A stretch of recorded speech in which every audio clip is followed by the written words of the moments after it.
الحمد لله وكفى والصلاة والسلام على من لا نبي بعده. أما بعد فأعوذ بالله من الشيطان الرجيم. بسم الله الرحمن الرحيم. وما أرسلناك إلا رحمة للعالمين. د سیرت النبوی د دروس مبارکونا دا شلم در 13 ربیع الاول 1432 هجری د ماسختن شل منټه کم 9 بجې دی. الہ العالمین دی زما استاد د پارا ذریعہ د شفاعت د نبی علیہ السلام وګرځي. د نبی علیہ الصلات والسلام هر ادا د زندګۍ هر پړاو د انسان د پارا د کامیابی سبب دی. د نبی کریم صلی الله علیه وسلم ولادت با سعادت داوی معشومواله ځواني او بیا نبوت د مکی والاو عداوت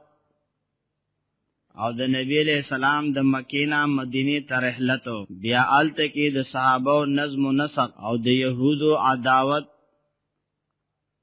اولنی کال اوایل ذکر شیو حوادث ذکر شیو چې کله دویم کال د هجرت د نبی کریم صلی الله علیه وسلم شروع شو نو په هغه کارونو حوادثو کې چې کم په دې کال کې راغلیو عبد الله ابن زید ابن عبد ربه خوب کې اذان الفاظ اوریدل او نبی علیہ السلام ته اورول او بیا داغه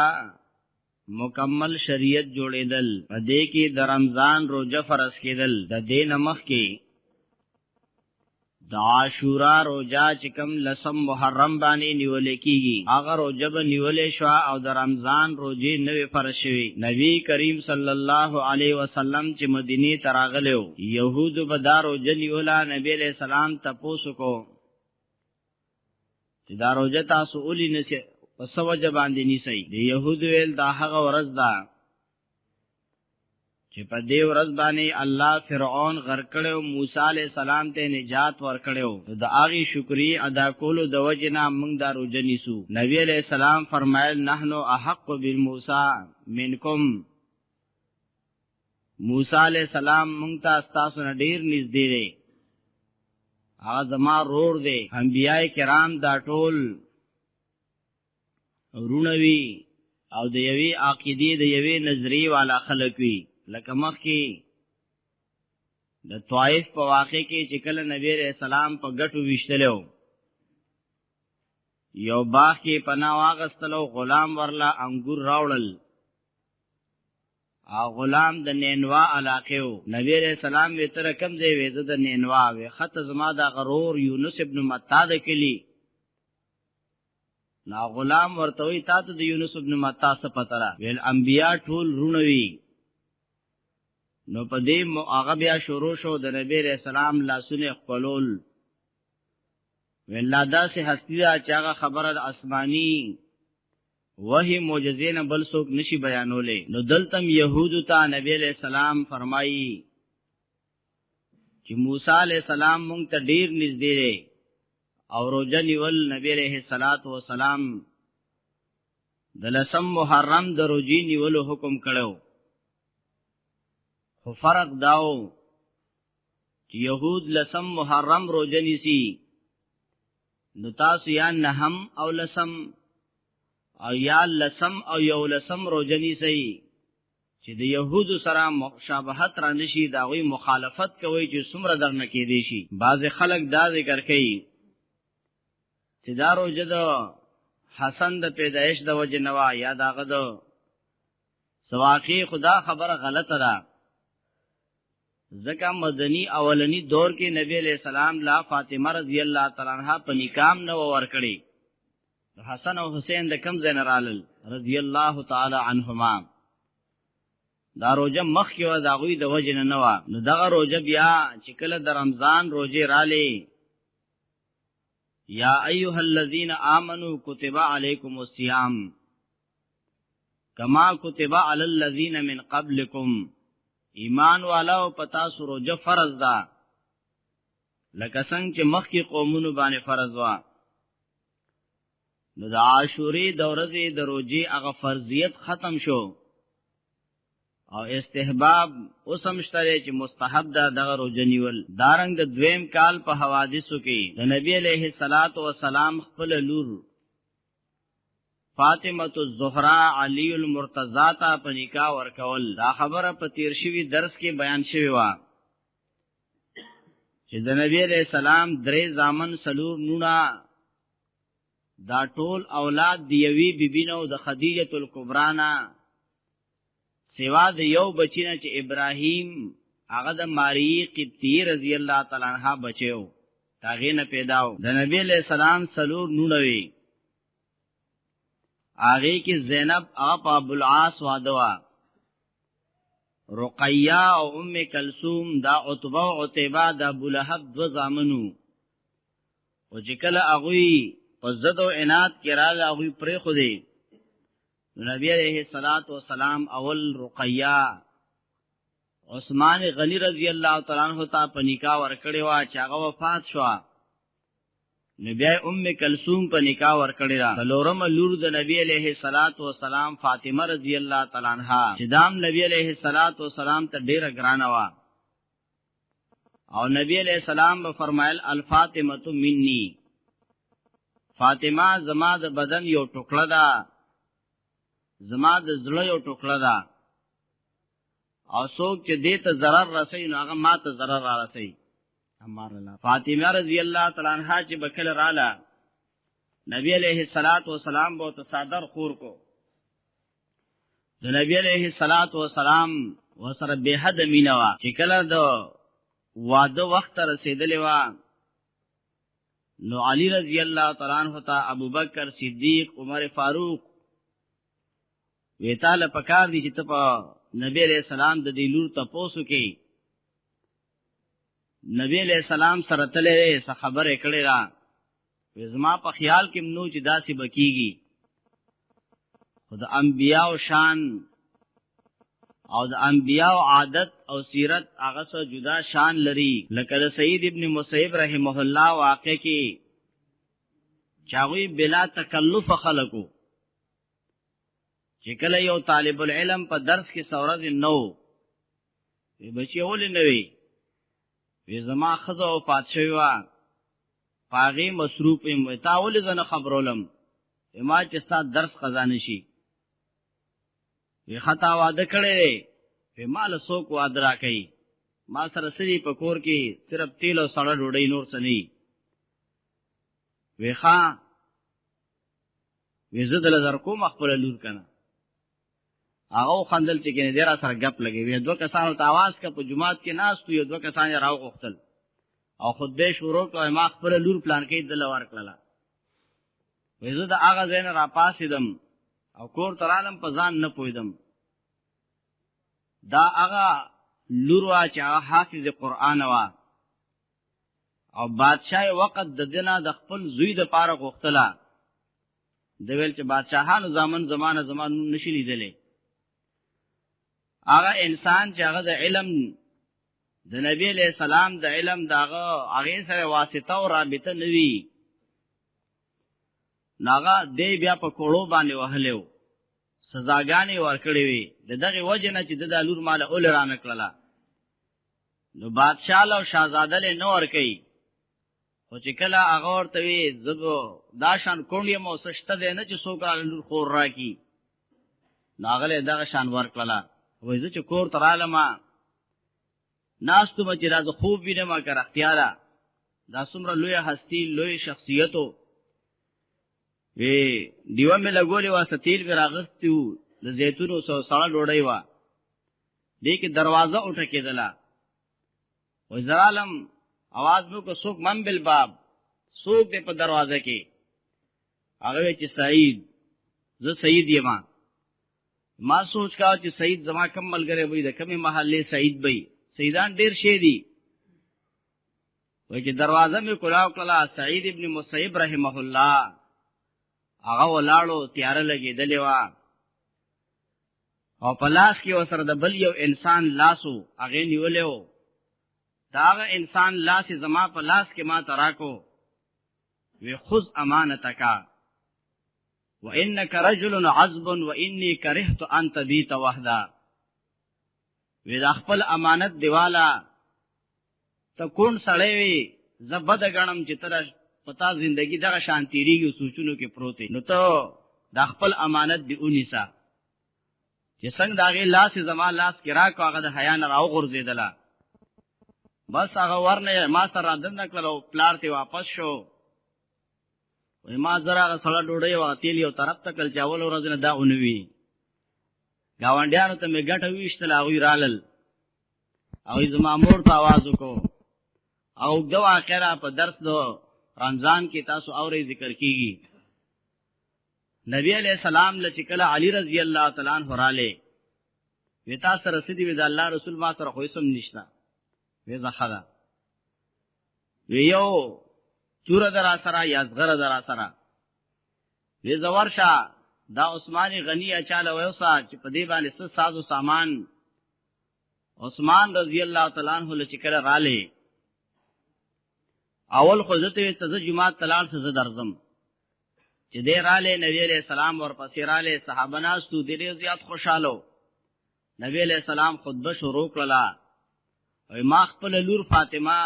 علی رضی الله تعالی عنہ تور کړه بیا چې کله د واده تیارې نو هغه توره عثماني غنی تا هغه څه پیسې ورکړلې توره تی واغستله بیا وی تورم ته زیات حقداري تورم ورکړه پیسې ورکړلې نبی علیہ السلام هغه پیسې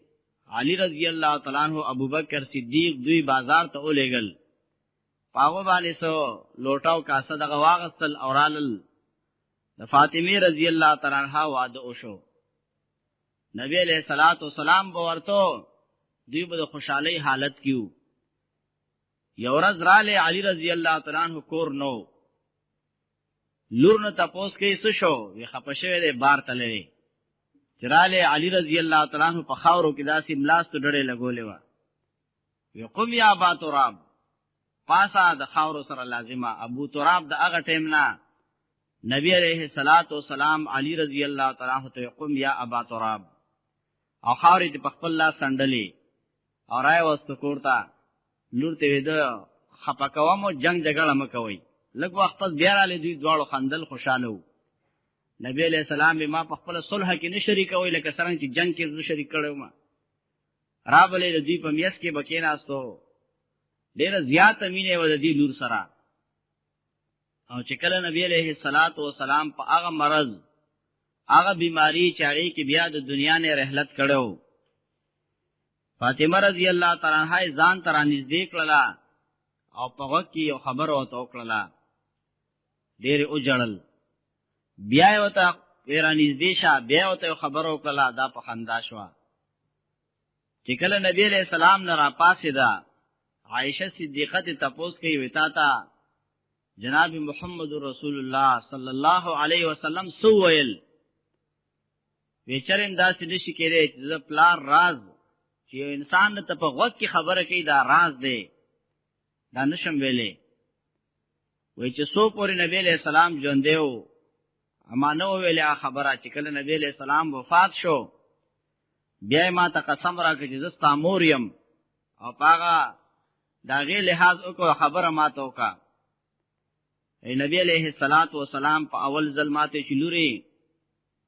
معلومی کی دا چې دا بیماری زما د رحلت سبب دی خپکیږي بنو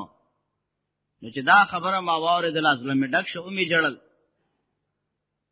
چې کله زه خپشم بیا راته دا خبر او کړلا چې اول ملاویدون کې به ما سره ته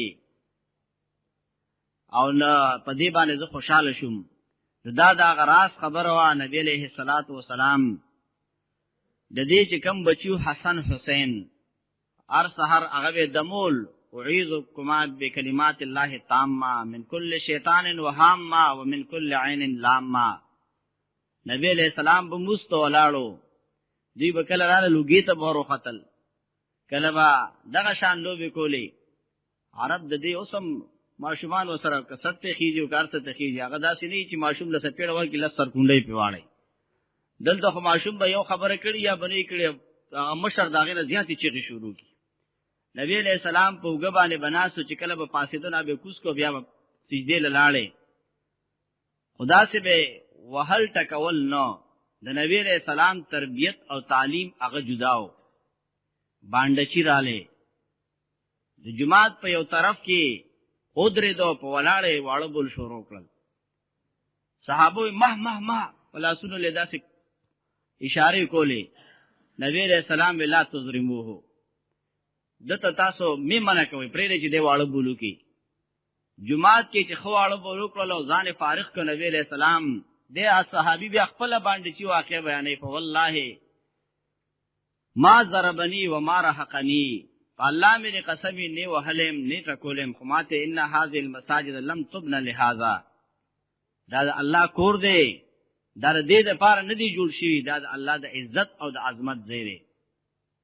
د نبی علیہ السلام اخلاق مبارک داو نو په دې کال کې د نبی علیہ السلام لور فاطمه الزهرا آغا علی المرتضی ته وعده کېدل دارنګ په دې کال باندې د تحویل قبله حکم راتلل بعضی شیعاګان په یو خبر وای د علی نبی علیہ السلام فرمای الفاطمه مني فاطمه زما د بدن ټوکړه را چا چې دا خپکړه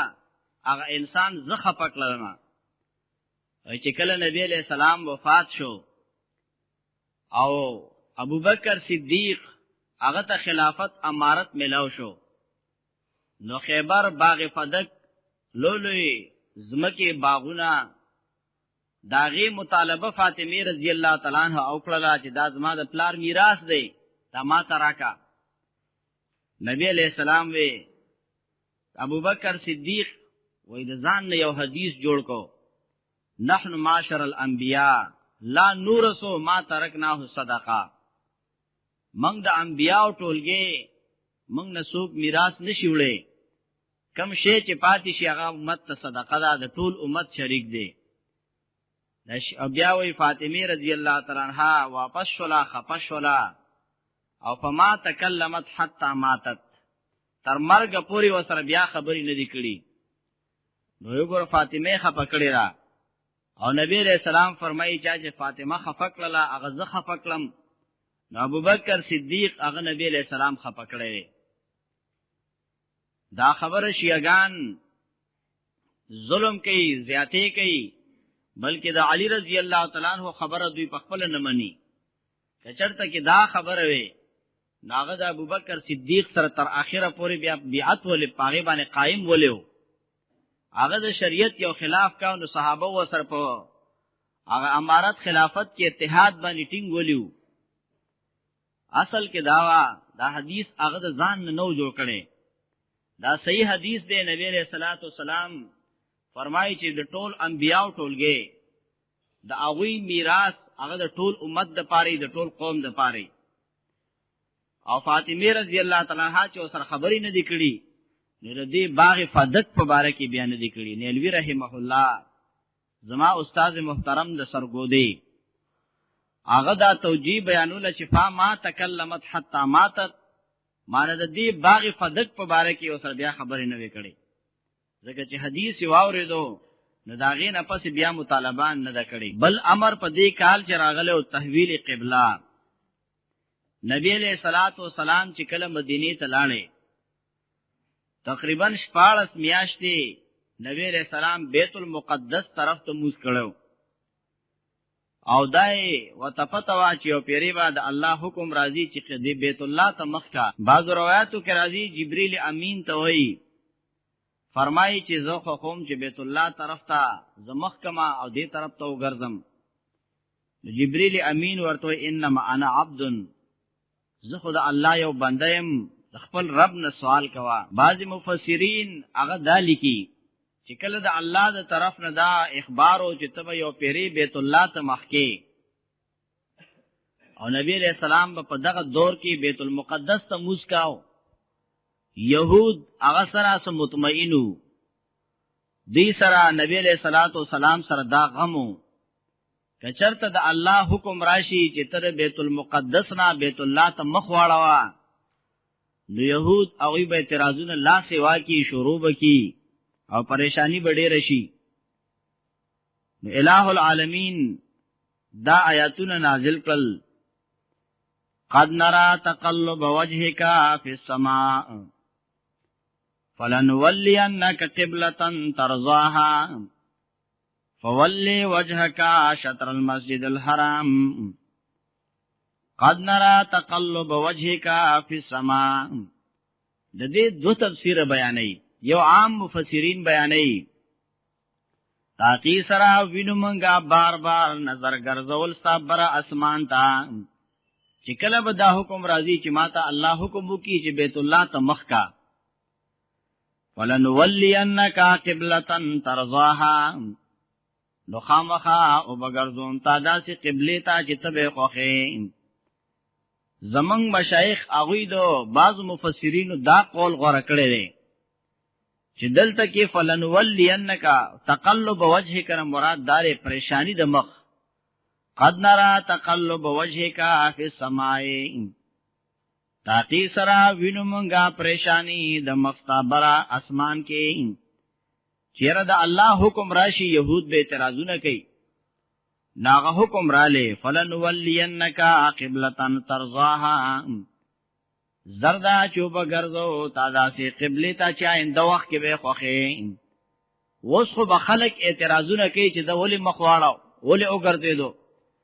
لیکن آینده وخت کې هغه اعتراضونه به ختم شي. ځکه د آخرین نبی نه خداوا چې هغه به د بیت المقدس نه بیت الله ته اوړي مخ به ګرځي. فولی وجهک شطر المسجد الحرام پسوالوا مخبل په طرف د مسجد حرام باندې. او بیا حکم را لې ک سفر وی ک حضر وی او کو هر ځای کې تاسو فولو وجوهکم شطر المسجد الحرام، تاسو د مسجد حرام طرف ته مخ ګرځوي. او شطر ویلې دا نه دی ویلې چې فول وجهک الی الکعبه صرف کعبه ته مخ ګرځي. کعبه خو یو کوټه دا یو وړو کې زیره، نو هغه ته ټولي دنیا مخکول هغه ګران دي. مسجد حرام چې داغه لوی احاطه را تر هغه عرفات پورې جارانی پورې ډېر مقامات پاره کې داخلي دي شي، داغه تر هر چا مخ کې دي شي. او د شریعت حکم دار چې هغه طرف ته صرف مخ کې هغه عین کعبه ته مخ راځي او کنه راځي. فولی وجهک شطر المسجد الحرام دا آیاتونه راغل. نبی علیہ الصلوۃ والسلام موس کې ولاړو د ماسپخیم موزو 2 رکعات شوی دي او 2 رکعات ته بیت المقدس نه بیت الله ته مخ کو. د دینه مخ کې نبی علیہ السلام بچ کلم مکه کې بیت المقدس طرف ته موس کاو، نو دی رکن سره به ودرې دو چې کعبه مخ تراله او بیت المقدس به مخ تراله. مانا بیت الله سره ډیره مینوا د اول عمارتو ابراهیم علیہ السلام په خپل الله سره جوړ کړو، الله ته ډیر محبوبو. لیکن اول 14 میاشتې بیت المقدس طرف ته او بیا بیت الله ته تحویل حکم را لې. هغه جمعات تننو مسجد ذو قبلتین ویل کیږي. د 2 قبلو جمعات معنا چې په 2 رکعات په کې بیت المقدس ته شوی دي او 2 رکعات بیا بیت الله ته. بعضوی دا حکم ماسپخیم راغلو، بعضوی مازیګر ماخام راغلو، بعضوی سحر راغلو. نه د یو زینا چې بلې باندې ته بل کلی ته حکم دا حکم او خبر رسیدو، دا بیا د مازیګر د موز وخت او په مازیګر موس کې ګرځېدلې دي، څوک ماسختن خبر شوی دي. خو به هر حال تحویل قبله دام په دغه کال باندې شوی. پدې کې د الله حکمتونه او د خلکو ډېر اعتراضونه پیدا شو. یو مشرکان مسلمانانو ناغوي سو اوه آمنا به کل من عند ربنا،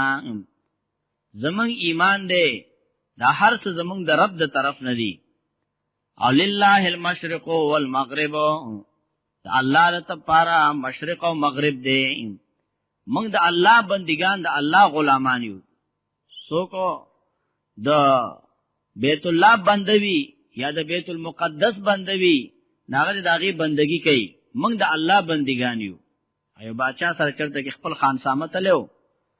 یو په سفر باندې ډیر تلیو نو اوږي شو. یو زمیدار سره ډوړې خوړله باتینګړې ورچې ترایستلې دي. دا باتینګړ په ډېر خواږه لګېدلې دي. ناغه ته یې دا خړې خوشې ډېر خواږه دي. ناغه خان کم چې سره نوکر ویجی دی کې خدا پیدا را دی کې دا پیدا را د صحت خکې دې سره دا مرزونه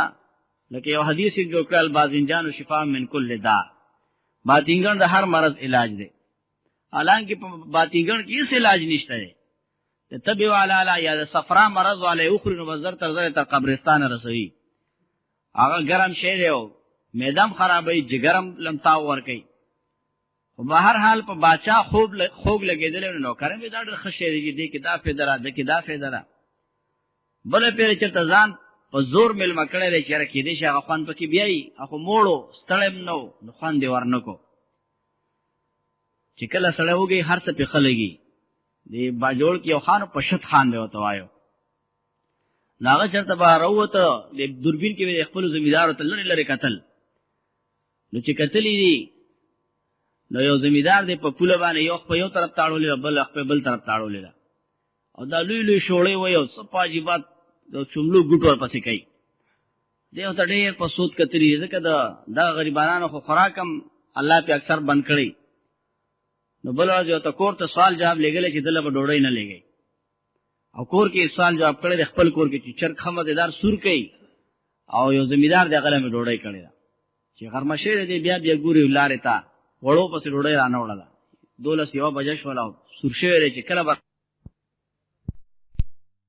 نو بس کله داسې 12 نیمه بجې شوې دي د خان د اور پسې استاد راغلی چې ملک دی غواړي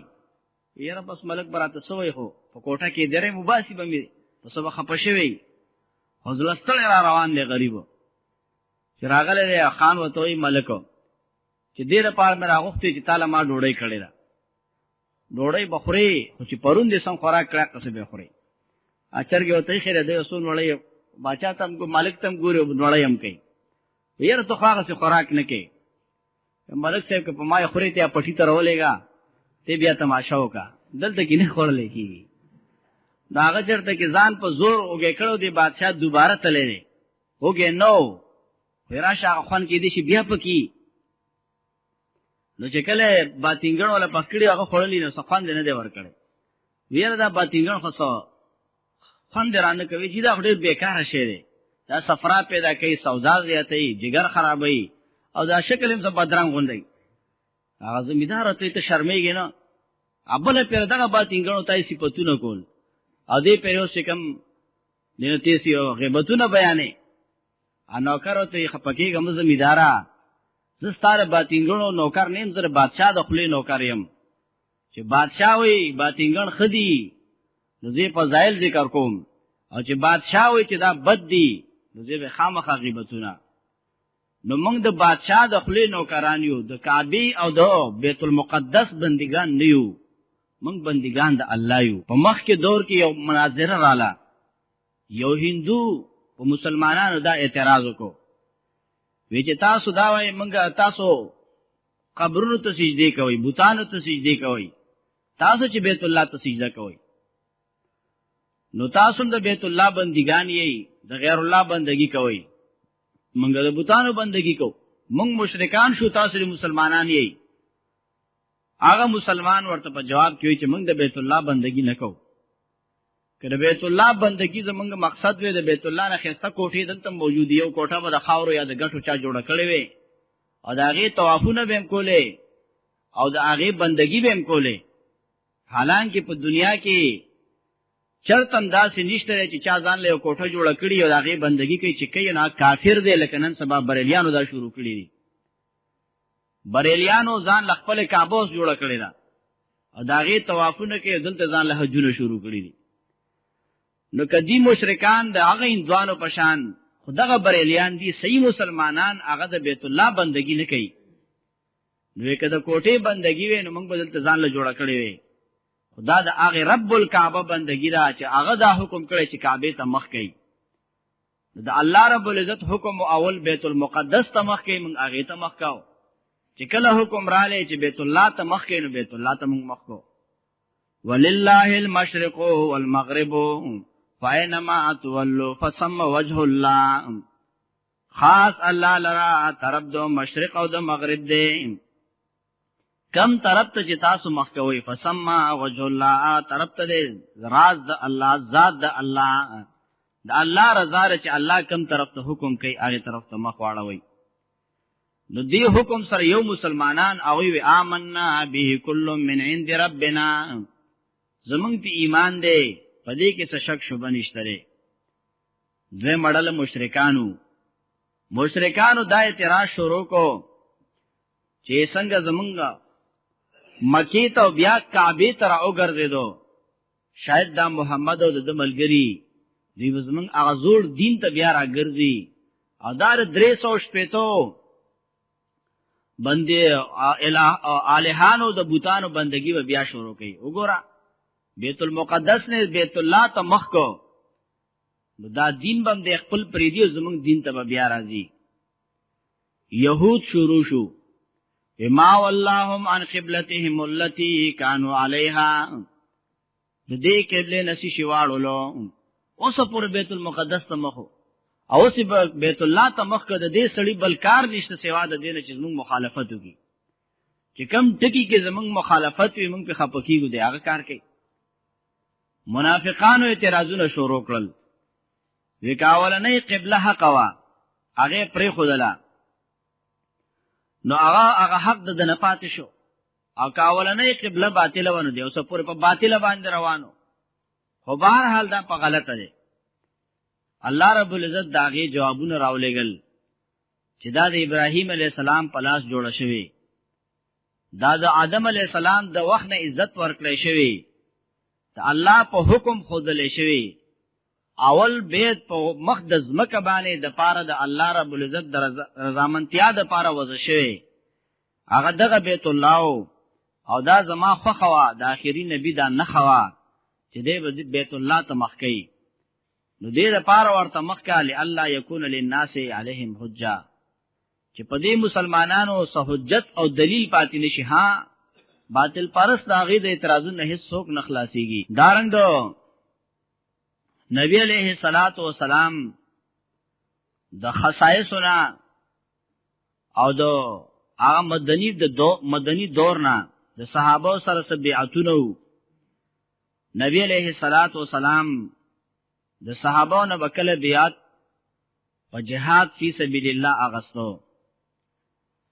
کله په دې باندې بیعتو الله یفرو چې موږ به میدان جهاد چرې نه پریدو تیخته باندې کو کله به بیعت په دې باندې علی الموت چې د الله رسول تر مرګ پورې به موږ ستانه نه رستو کیو کله به بیعت په اسلام باندې کله بیعت په هجرت باندې کله په توحید باندې او په التزام د طاعت باندې وو دا مختلف قسمه وثوقی مضبوطیاګانې او اعتمادونه نبی علیہ الصلات والسلام لوزونه هغه اغستیو او بشکا صحابه پاغي بیا پورا خطلیو داغه پابندی کړي وا د نبی علیہ السلام په دغه مدنی دور کې سپ اول کال کې سب بیا په دویم کال کې سو غزوی راغلي وي سریه راغلي وي سریه هغه جنگ ته ویل کېږي چې نبی علیہ السلام صحابه لګلی وي په خپل وسر نه ایتله هغه ته په عربی کې سریه وای او غزوه هغه جهاد ته ویل کېږي چې نبی علیہ السلام په خپل بنفس نفیسم پاغه کې شریک وي نو اوله سریه په اسلام کې نبی علیہ الصلات والسلام د جهاد یو جنډه جوړ کړلا حمزه ابن عبد المطلب چې د نبی علیہ السلام ترو هغه ته پلاس کې ورکړلا او د رمضان میاشوا د اولنې کالو دیرش ملګری سړی د سره رخصت کړل د مهاجرینو نه او نبی علیہ السلام د قریش یو قافله به تیریږي د شام نه روانه ده او پاره کې ابو جهل داغه سره 300 کسان هغه کې را روان دي تاسو ر دې مخنیوي کوي دې توروزي دا صحابه ګورا د ابو جهل سره 300 کسانو نبی علیہ السلام پس صرف 10 کسان لیږي د صحابه جرأت بہادری داوی متانت طاقت قوت داو هغه نه ډرنے والا نه جھکنے والا انتہائی بہادران لکه رسو چې څنګه داوی واقعات ذکر کړي چې کله دوی سیف البحر مقام ته ورسېدل قافله راګیر کړلا هغه 300 کسانو، دوی 13 کسانو، صفونه جوړ شو، جنگ شروع کېدو. مجدی ابن عمرو الجهنی د دغه یو علاقې یو سردار او هغه مخې ته شو، دا زما علاقه ده، په دې علاقه کې به جنگ نه کیږي. بس هغه قافله بچ شولا دغه شان لاړل او دوی واپس رالل. بل سریه نبی علیہ السلام د عبیده ابن حارث رضی الله تعالی عنہ دا لګره و د شوال په میاش کې دغه اولنی کال د شوال میاش د اړو کې اختر میاش چوته مونږ وایو، او دې کې شپېته مهاجرین لګلیو. ابو سفیان قافله را روانه وا، یو بل سره په غشو سويشتل راغلی دي، لیکن سب بندي او د تورو جنگ پکې نه دی شوی. درېمه سریه نبی علیہ السلام د سعد ابن ابي وقاص رضی الله تعالی عنہ نبی علیہ السلام د ذیقعده په میاش کې د وړو کې اختر په میاش پسې چې کومه میاش وی ذیقعده پاغي کې لګلیو. خرار مقام دی په حجاز کې، وې د قریش یو قافله تیریږي دی په سلال شي، وې د خرار مقام نه بنه تیریږي دغه نه مخ کې نه ځي. دوی به ورځ یو ځای کې پټ شو، یو کنده کې خړګۍ کې د شپې به مزل کاو. چې هغه مقام ته ورسېدل نو یو ورځ مخ کې قافله تیر شي وا، په ځای کې جنگ ونشو. بیا غزوه الابوا دا 3 سریه دا په اولنی کال کې شوی. بیا غزوه الابوا دا د دویم کال غزوه چې نبی علیہ السلام په خپل پدې کې شریکو. د مهاجرینو یو ټولګي نبی علیہ السلام سره ووتو، د قریش یو قافله تیریدله او نبی علیہ الصلوۃ والسلام پاغه پسې تلو، لیکن چې دوی رسیدل قافله تیر شوی و. ذهن ته یو سوال راځي چې دا خو عجیب اسلام دی، عجیب مسلمانی ده. لکه څنګه چې يهود دغه درس خپل بچو ته مسلمانانو ته په ټي وي ګانو په انټرنیټ او په چینل باندې ورکي، چې وګوره دا د مسلمانانو حل له ډاکوان العیاذ بالله لوټیرا قافلو ته وتون کې په لار کې قافلې لوټ کون کې غلاو ډاکی، دا څنګه اسلام دی؟ دا څنګه پیغمبر دی؟ دا څنګه صحابه وو؟ نو د اعتراض کون کې یو سترګړندې اکثر دا لوټيري وا، دا ډاکوتوبو. دا الله قرآن فرمایي للذین اخرجوا من دیارهم واموالهم، هغه کسان چې هغه د خپل کورونو نه وستلی دي، مالونه ته اغستیو. کافر د اماد دوی کورونه والی او کده مسلمان داغه نه پلاړه کې قافله کې یو خو یا کسان والی نه، هغه ظلم دی. د کافر هغه ظلم نو، کافر او مشرک هغه د مسلمان مالونه په زور ایثار کړي او خپل کور نه دولس او دوخپی هغه هجرت ته نه پریدي. او کافر قافله کا پلار کې را ګریږي نو د يهودو په ذهن کې ظلم وی. دارنګ هغه دې په خپل کور کې خوب ته نه پریدي، په بلوس کروټو دې سملې، پسینه دې ور لګټیک دی. او که مسلمانان بیا داوی قافلې ته مخکیږي او سبدلتي اخلي، نو د يهودو په ذهن کې یا د يهودو د بچو په ذهن کې دغه ظلم وی. دا خو اول ظلم هغه کړی دی، دا هغه دغه ټول مالونه تیوالي، دا هغه د کورونو پیسې نشي پوره کولې، دا هغه نه چې کم مالونه یې سار کړی دا هغه پیسې نشي پوره کولې، او چې څومره ته اغسته دا هغه بدلا او دا هغه معاوضه نشو کېدای کوم چې دوی نه په مکه کې سار کړو او کوم ظلمونه مسلمان سره کړو. نا مسلمان د خیر دی وجنی، قتلې دی، حلالې دی، مالونه او کورونه تی اخلي، او چې مسلمان وس په برکیږي یا مخه تکیږي نو ګور مسلمان ظلم وکړو، مسلمان دهشتګر دی، مسلمان زیاته کون کړي. اصل دهشتګر دغه يهود دي، د مسلمانانو دشمنان، د انسانيت دشمنان. الله دې مسلمان متفق متحد کی او هر بی دینه ته هر کافر ته د الله رب العزت صد سکندر کی. نو نبی علیہ السلام غزوه الابوا ته پخپل وتلو. بیا غزوه بوات دام ربیع الاول په میاش کې د قریش یو قافلې پسې چای کې امیہ ابن خلف د سلو مشرکانو سره روانو، د جوهنه قبیله یو غر تر اورسېدو. هغه ځای ته پسې مسلمانان لاړل خو قافله تیر شوی و. دارنګه کرز ابن جابر الفهری دیراله د مسلمانانو د ورشونه سغواګانې او ساروی ماروی هغه روان کړل. نبی علیہ السلام صحابه د په طلب کې وتلی خو دین تختیدلو. غزوه العشیره دام د جمادى الاخره په میاش کې شوی و. یو نیمسل مهاجرین چې دویم د قریشو یو قافله چې شام ته تلله او دغه قافله چې وا نو دا هغه قافله ده چې کله را واپس کېدله او د بدر غزوه د دې سبب بیا ګرځیدله او دغه قافله نو دوی چې کم مقام ته مسلمانان ور اورسېدل دوی وابتلی او واپسی چې کله دوی راتلل نو بیا غزوه بدر واقع شوه. دارن عبد الله ابن جحش نبی علیہ الصلات والسلام عبد الله ابن جحش رضی الله تعالی عنہ ته یو خط ورکو.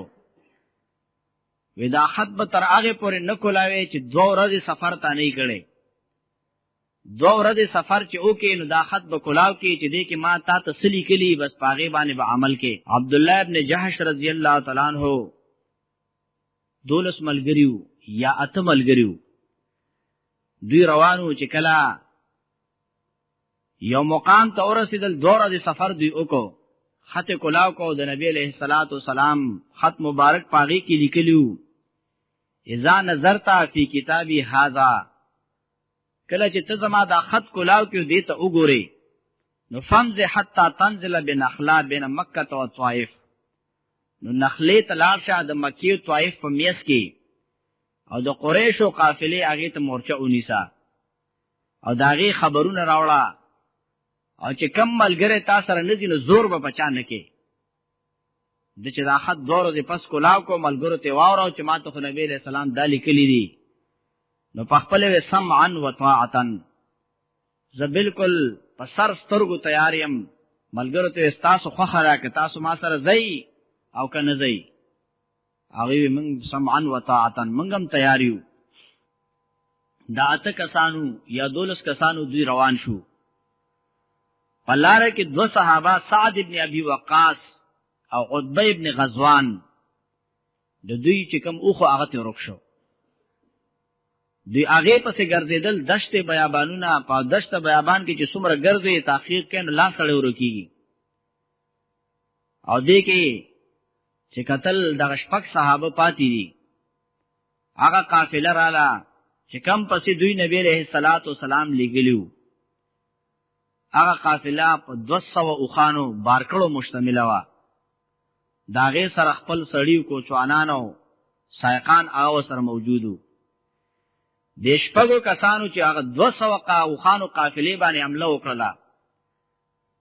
2 قیدیان کړل. یو حکیم ابن کیسان او بل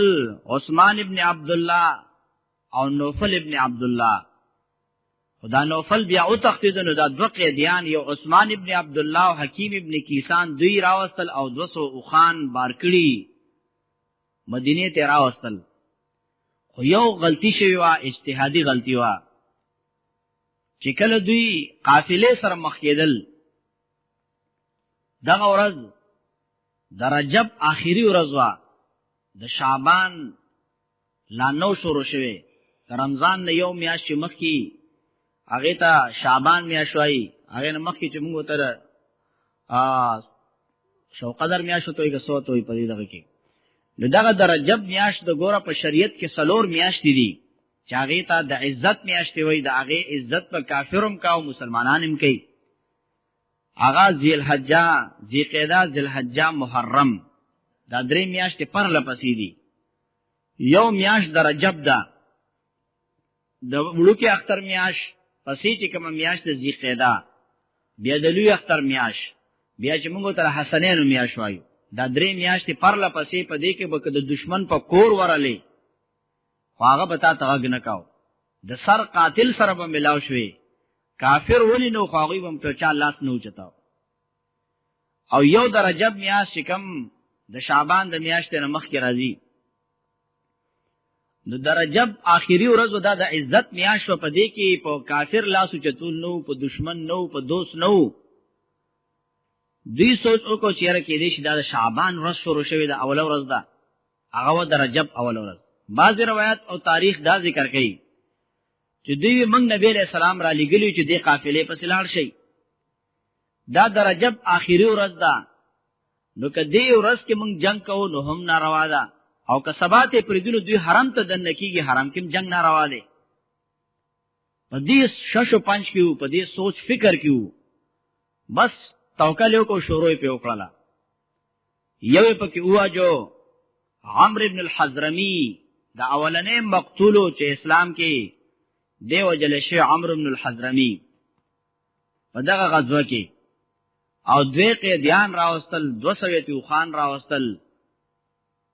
نبی علیہ الصلوۃ والسلام ته چرالل. او نبی علیہ السلام ته د دې پته لګیدل چې دا خو د رجب آخري ورځ وا. هلته مکی والا چې خبر شو ناوی چې شروع کړلې وی ان محمدن احل محمدن الشهر الحرام، احل محمدن الشهر الحرام. محمد نور سکه چې هغه د میاشتې د عزت هم پرې نه خو دی، پاره کې جنگ شروع کو. مسلمانانو باندې دا خبره ډیره سخت شولا، خپاو نبی علیہ السلام خپاو په دې مال کې، په دې غنیمت کې زتا سرنی مشرک. الہ العالمین دا آیاتونه نازل کړل. یسألونک عن الشهر الحرام قتال فیه قل قتال فیه کبیر وصد عن سبیل الله وکفر به والمسجد الحرام واخراج اهله منه اکبر عند الله. تپوس کې استانا په بارا د میاشتو د عزت کې قتال فیه معنی د جنگ کولو پدې کې. قل قتال فیه کبیر، وایا پیغمبر جنگ پدې کې لوی ګناه ده، بشک خطا شوی ده. خو دې تم سوچو که کافرات داوای چې مسلمانانو بیزتی وکړه، تا مکه کې د دې ورځې عزت پیژاندو، تا د مسلمان عزت پیژاندو. وصدنا عن سبیل الله وکفر به، لیکن من کول خلق دلاره د الله نه او کفر کول په الله باندې. والمسجد الحرام، او من کول وستل مسجد حرام نه او اخراج اهله، وستل د حقدارو د مسجد حرام نه منه اکبر عند الله، دا ډیر لوی ګناه ده پنځ د الله. مسلمان باندې ګوتو چته، مسلمان ظلم وکړو، پخپل نه ګوري د بل پسترګه کې خسنه ویني، پخپل سترګه کې بش نه ویني. تا مسلمان چې د مسجد حرام نه وستو، تا پاغه حرم حدود کې دنه پس کروټو سملاو تو احدی، هغه ګنا نه وا. اوس مسلمان چې دینو هغه نه خطا اجتهادي خطا او شو، غریبانان ته پته نه وا، یا په دی وجبان وکړل چې نبی له سلام ویلي چې ورشي نو که در رجب ورځ خیال ساتو نو سبا حرم ته د داخليږي، هغه پاتې کیږي بیا. دا خو د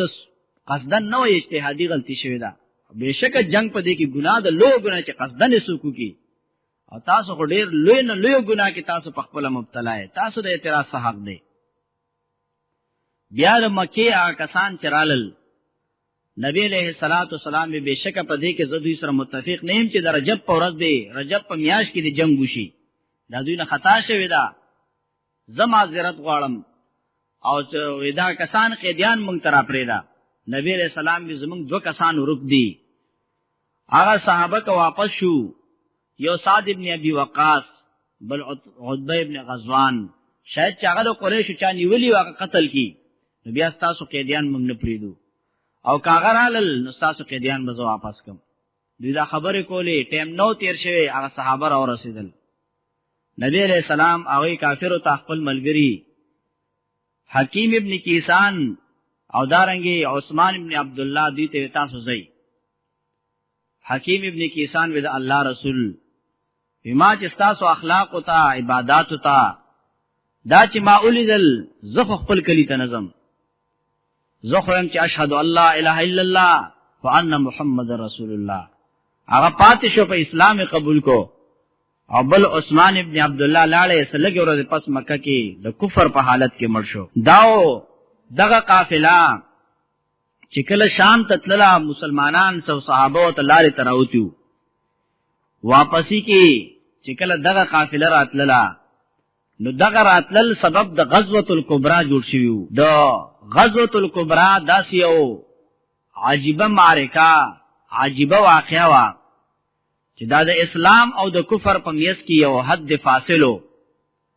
او دغه واقعه وا چې مسلمان نوم هغه سره خور شو او دشمن باندې زلزل خور شو او څوک به مافیانو لغاتل څوک به په اسلام کې د یری داخليدل منافقان هغه هم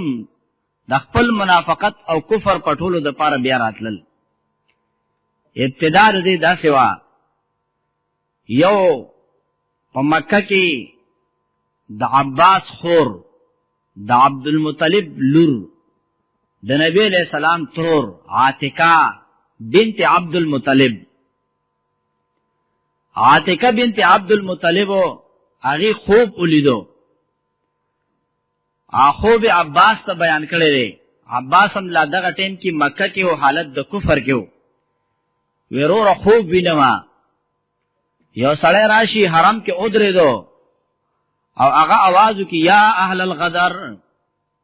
احذروا مصارعكم بعد ثلاث دا چغه والا اے د غدر والا او اے د دوکو والا درې ورځې پس خپل زینو د قتل ته حاضر شي دغه سړی بیا لاړې په صفا ډېرې باندې ودرېدو بیا یې چرکړلا یا اهل الغدر احذروا مصارعكم بعد ثلاث اے د غدر والا دوکي والا درې ورځې پس خپل زید هلاکت ته حاضر شي بیا جبل ابي قبيس ته وختو بیا یا اهل الغدر احذروا مصارعكم بعد ثلاث اے دوکبازو غدارانو درې ورځې پس زید قتل ته زید هلاکت ته حاضر شي بیا وې دغه سړی ز خوب کینم چې یو ګټه راوچته کړلا او دې مکی ته راوښتلا ګټه داسې زره زره شولا چې هر کور ته د هغه بسر کی تونې او صحیح اور رسیدله د هر کور په کیسه وشولا دا خوب چې کله عباس ته بیان کو وای خوري دا خوب ډیر زیات خطرناک هم دی او ډیر عجیب دی خدا چاته بیان نکي دا پټ اوساتا اسنه چې دینه مونږ ته لوی مسلې جوړی شي هغه ته خو پټو ساته په خپل رااله د دې خصوصي دوسو ولید هغه ته وی رورا تاسو خبر کو بل چاته مکوا وسدا زما خور خوب لیدلې دی یا سړی رااله حرم کې او د حجر اسود سره او دا چغوي چې یا اهل الغدر احذروا مصارعكم بعد ثلاث بیا صفا ډېرې توخته بیا چغواله